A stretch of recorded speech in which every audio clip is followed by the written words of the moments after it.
अस्सलाम वालेकुम किसान भाइयों, मैं हूं आपका दोस्त डॉक्टर मोहम्मद काशिफ रज़ा। आज एक नए सेशन के साथ हाज़िर खिदमत हूं।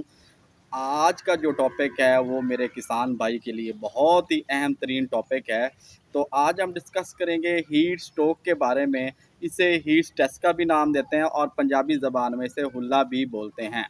तो बेसिक चीज़ क्या होती है, इसमें जो जानवर है वो हाँफना शुरू कर देते हैं। आजकल इस हाँफने या हुल्ले या हीट स्ट्रोक का सीज़न चल रहा है। इसकी वजह क्या है, थोड़ी-सी वजह पे मैं बताता चलूँ कि आजकल माहौल में जो हमारे एनवायरनमेंट में हवा में जो मॉइस्चर लेवल है वो बहुत ज़्यादा हाई हो गया है और उसके अलावा जो टेम्परेचर है, एनवायरनमेंट टेम्परेचर वो भी बढ़ गया है। तकरीबन 45 प्लस एनवायरनमेंट टेम्परेचर है और ह्यूमिडिटी लेवल जो है वो 40% से क्रॉस कर गई है। तो इस मॉइस्चर लेवल में और इतने ज़्यादा टेम्परेचर में एक हॉलस्टीन फ्रीजियन जो जानवर है उसके लिए सर्वाइव करना बहुत मुश्किल हो जाता है।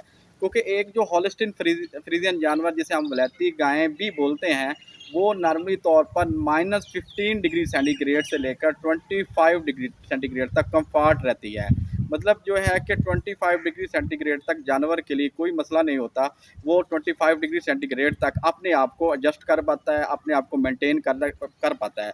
लेकिन जो ही मॉइस्चर लेवल इंक्रीज़ होता है और इसके अलावा टेम्परेचर भी इंक्रीज़ होता है, तो एक हॉलिस्टिक फ्रीजिंग जानवर के लिए इस माहौल में अपने आप को एडजस्ट करना बहुत मुश्किल हो जाता है। तो इस सूरत में जानवर अपने आप को एडजस्ट करने के लिए हाँफना शुरू कर देता है और इस हाँफने को हम पंजाबी ज़बान में हुल्ला भी बोल देते हैं और इंग्लिश में इसे हम हीट स्ट्रोक या हीट स्ट्रेस का नाम देते हैं। तो मैं आज अपने किसान भाइयों को एक बहुत ही आसान और एक बेहतरीन इलाज बताऊँगा। जो मैं मेरी हमेशा ये कोशिश रहती है कि मैं जो भी चीज़ अपने किसान भाइयों को बताऊँ वो उसके लिए उसके डोर स्टेप पर हो, उसके घर पर मौजूद हो या वो अपने करीबी दुकान से ख़रीद कर अपने जानवरों का इलाज कर सके। तो आज का जो मैं फ़ार्मूला बताने जा रहा हूँ इंतहाई अहम, इंतहाई सस्ता और इंतहाई आज़मूदा फ़ार्मूला है। इसमें आपने करना क्या है, आपने 3 चीज़ें लेनी हैं और ये तीनों चीज़ें जो हैं या आपको पंसार के स्टोर से मिल जाएँगी या आपको किराना के स्टोर से मिल जाएँगी। तो तीनों चीज़ें जो हैं उनका लिख लें और इन चीज़ों का आपने एक मिक्सचर बना के अपने जानवरों को खिलाना है। तो नंबर 1 पे जो चीज़ है वो है जी आँवला। आपने आँवला जो है वो 1 किलो ले लेना है, वो आपको पंसार के स्टोर से मिल जाएगा। उसके अलावा जो है आपने 1 किलो सब्ज़ जो सौंफ होते हैं वो आपने ले लेने हैं, वो भी आपको पंसार के स्टोर से मिल जाएँगे।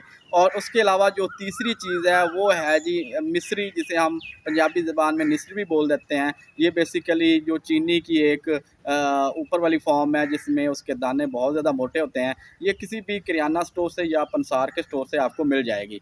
ये आपने तीनों चीज़ें ले लेनी हैं। तीनों चीज़ों को आपने किसी चीज़ में मिक्स करके मिश्री को कूट लें। कूट कर उसका छोटे-छोटे हिस्से कर लें या उसके छोटे-छोटे ज़रात कर लें। उसमें आप सौंफ फिर कूट लें। सौंफ कूटने के बाद इन दोनों चीज़ों को आपने उसके अंदर जो आपके पास जो तीसरी चीज़ है जिसे हम आंवला बोलते हैं, उसके अंदर आपने मिक्स कर लेना है। और ये जो मिक्सचर जो आपके पास तैयार है, आपने अपने जानवर को 150 ग्राम सुबह और 150 ग्राम शाम को देना है।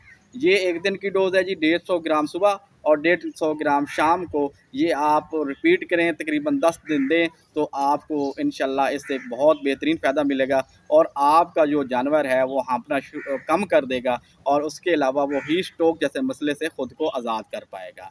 तो ये नुस्ख़ा जो है हमेशा मेरी ये कोशिश होती है कि मैं आपको जो भी नुस्ख़ा बताऊँ, वो मैंने ख़ुद अपनी प्रैक्टिस में पहले आज़माया होता है, फिर वो चीज़ें जो हैं मैं अपने किसान भाइयों तक लेकर आता हूँ। तो ये जो नुस्ख़ा है इंतहाई आसान है और इसका बहुत ज़्यादा फ़ायदा है। आप ये चीज़ अपने घर पर बनाएँ और अपने जानवर पर एक दफ़ा ट्राई करें, इंशाल्लाह इससे आपको बहुत ज़्यादा बेनिफिट होगा। मज़ीद इस चीज़ के बारे में आपका कोई कमेंट हो या आपकी कोई राय हो, तो नीचे आप कमेंट सेक्शन में कमेंट कर सकते हैं। शुक्रिया।